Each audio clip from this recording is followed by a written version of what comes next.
I'm gonna cut to the chase. In my last video, I spoke about the tips that are going to empower you, are going to help you to speak like a native speaker. And I gave you 2 tips out of 8 tips, of course. The series of 8 tips are all on the way. The first 2 tips were, tip number 1 was about how to acquire the interest and the accent. And tip number 1 was about how to retain the vocabulary. Now I'm gonna go on and complete the tips, okay? Tip number 3, make the best use of technology. Luckily for us, we're living in the 21st century where technology made it easier for all of us around the world. Back in the day, they used to say the world is like a small village. Today, the world is like a small room where everybody is connected to everybody around the world. So the best way to develop your English language is to really take advantage of the technology that is available to you. Make the most of the smartphones in recording your accent. So one way to improve your accent is that when you try to imitate a native speaker, you listen to native speaker first, whether on a video or in a movie, and then you imitate the native speaker the way he or she makes the sentences, phrases, and idioms. To make sure that your accent is improving is that you use your cell phone, try to record yourself and listen to yourself over and over and over again to see the level of improvement. So you record your accent, phrases, and expressions. Always play back and self-remedy by comparing it with the original spoken tape. Now, when you make a recording to yourself speaking the same thing the native speakers say, try to make a comparison between the way you say what they say and the way they say what they say. And then see how you are developing. Watch the videos by native tutors. We have a lot of tutors nowadays, luckily for all of us, in the YouTube. You can go to their channels, subscribe. You get to have the new lectures, and they're free lectures, by the way. You pay nothing. And so when you listen day by day and you try to talk, you would exactly talk the way these tutors talk. Watch English movies and songs, and of course, this is very important. This is something I did myself. I don't, of course, listen to songs, but I have always been watching videos, and it benefits me a lot, and I still do it, by the way. I do it, and I get 2 benefits. Two benefits. One benefit is fun. You watch something that is so fun. The other benefit is that I check my language, my English language. I see, what do I know, what do I don't, what do I miss? And so I try to fill the gap and develop myself and move forward with my English language.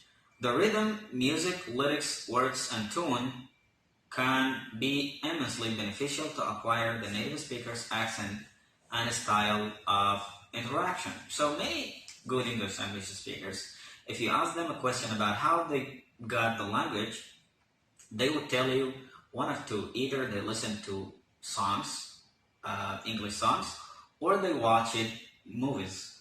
And so if you really want to develop not only your English but also your accent, try to listen to songs or to watch movies. Okay, this is about tip number 3. Tip number 4, use idioms. You know, one problem is that sometimes when you watch a movie, and your English is absolutely excellent, when you watch a movie, you feel like you know nothing about what the people in the movie say.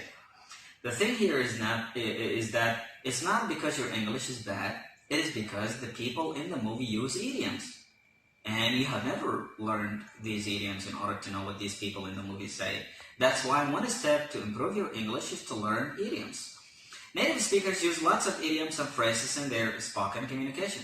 Idioms do not make sense when understood literally. And of course, this is important. If you break down an idiom into its components, which are words, it will not give you the same meaning as the entire idiom. So this is necessary. Some of the examples are in the blink of an eye. Blink of an eye, in a blink of an eye, this idiom means very, very fast. For example, you can say, I used to have a lot of money, but I lost it just in a blink of an eye. It means I just lost it quickly. Or it's a piece of cake. Piece of cake, it's a piece of cake. All these words in this idiom mean one thing, which is easy. I can say, well, speaking English for me is like a piece of cake. And I hope it is a piece of cake for you too. these can add a level of sophistication to your English and make you sound more like a native speaker. So the step here, or the tip here, is that for you to sound like a native speaker, please try to learn idioms. Tip number 5, fine-tune your pace and clarity. In order to sound more like a native English language speaker, what you say is as important as how you say. Many of those who learn English language and they start to speak in it, they focus on the content of what they say. They focus on the grammar, they focus on the structure, but they do not focus on how you say what they say and how the accent sounds, or how your accent sounds. This is important. Improving the pace, clarity means to speak clearly, that everybody listens to you, understand what you say. And stress, of course, we have something called stress, tone, intonation, all this. And under stress on the words of your speaking will go a long way in improving your fluency and help native speakers better understand you when you talk in front of them. And you can only do this by listening to native speakers. Try to find a way to listen to native speakers, whether you meet them face to face. Of course, this is not possible in our country, but you can go to the YouTube, try to listen to native speakers. Okay, tip number 6 is read aloud and get well with native speakers. Get well along with native speakers. Reading aloud in English is a great way to work on the clarity of your pronunciation, because remember, accent means clarity of pronunciation, because the accent is all about your pronunciation. So the thing that you should be working on is are you clear when you talk? Can people understand you easily? This is the challenge.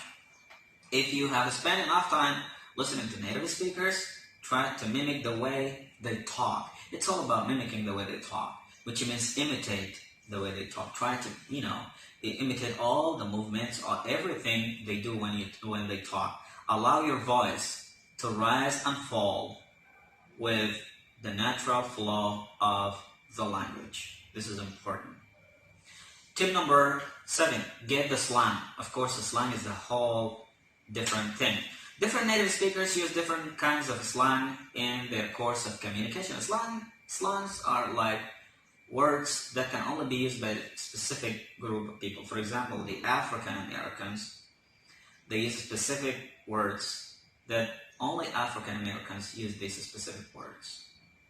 And so you need to know this. In our language, we call this street language, and it's important as well. However, there are some examples of slang that a wide range of English speakers use. For instance, wanna. Wanna is the word one plus the preposition to, like want to. They compress it together and they make it sound like wanna. It's about expressing your desire to do something. Like I can say, I want to go home. The original sentence is, I want to go home. Okay? This is a phrase. Or like gonna. Gonna is going plus the preposition to. It's expressing the will to do something. It's as if you're talking about something that will happen in the near future. So I would say, I am gonna go home, which is, I am going to go home. So if you have no relation, if you have no knowledge about these slangs, when you listen to native speakers, you will find it difficult to understand what they say, because you have to understand the whole context. You're not breaking what these people say into words. You understand the whole thing. And so on. In an informal friendly setting, a native speaker would say, do you want to hang out? Instead of, do you want to spend some time together? Because hang out is also a slang, which means to hang out with somebody is to spend a good time with that person. If you do hang out, the next day your friend might say, we had a blast yesterday. So the word blast means we had fun. When I say we had a blast yesterday, it means we had fun yesterday. That means that he, she had really fun time. But if he, she tells others that you drove him or her up the wall, that means he, she was irritated by you. That means he, she did not get the fun that both of you planned to get. Common colloquial slangs related to cars and driving are flat tire, Indian, which means open the Indian English, punctured tire, which means there is a hole in the tire.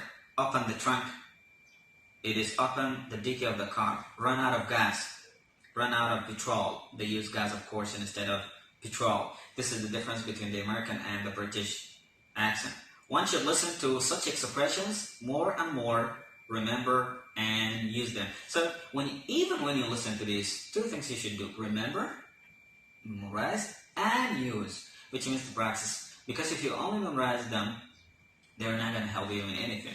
Okay, the final tip is practice, practice, and practice. All said and done, practice is the native speaker's accent and practice the native speaker accent and become confident and fluent users of English language. This is everything. Best wishes.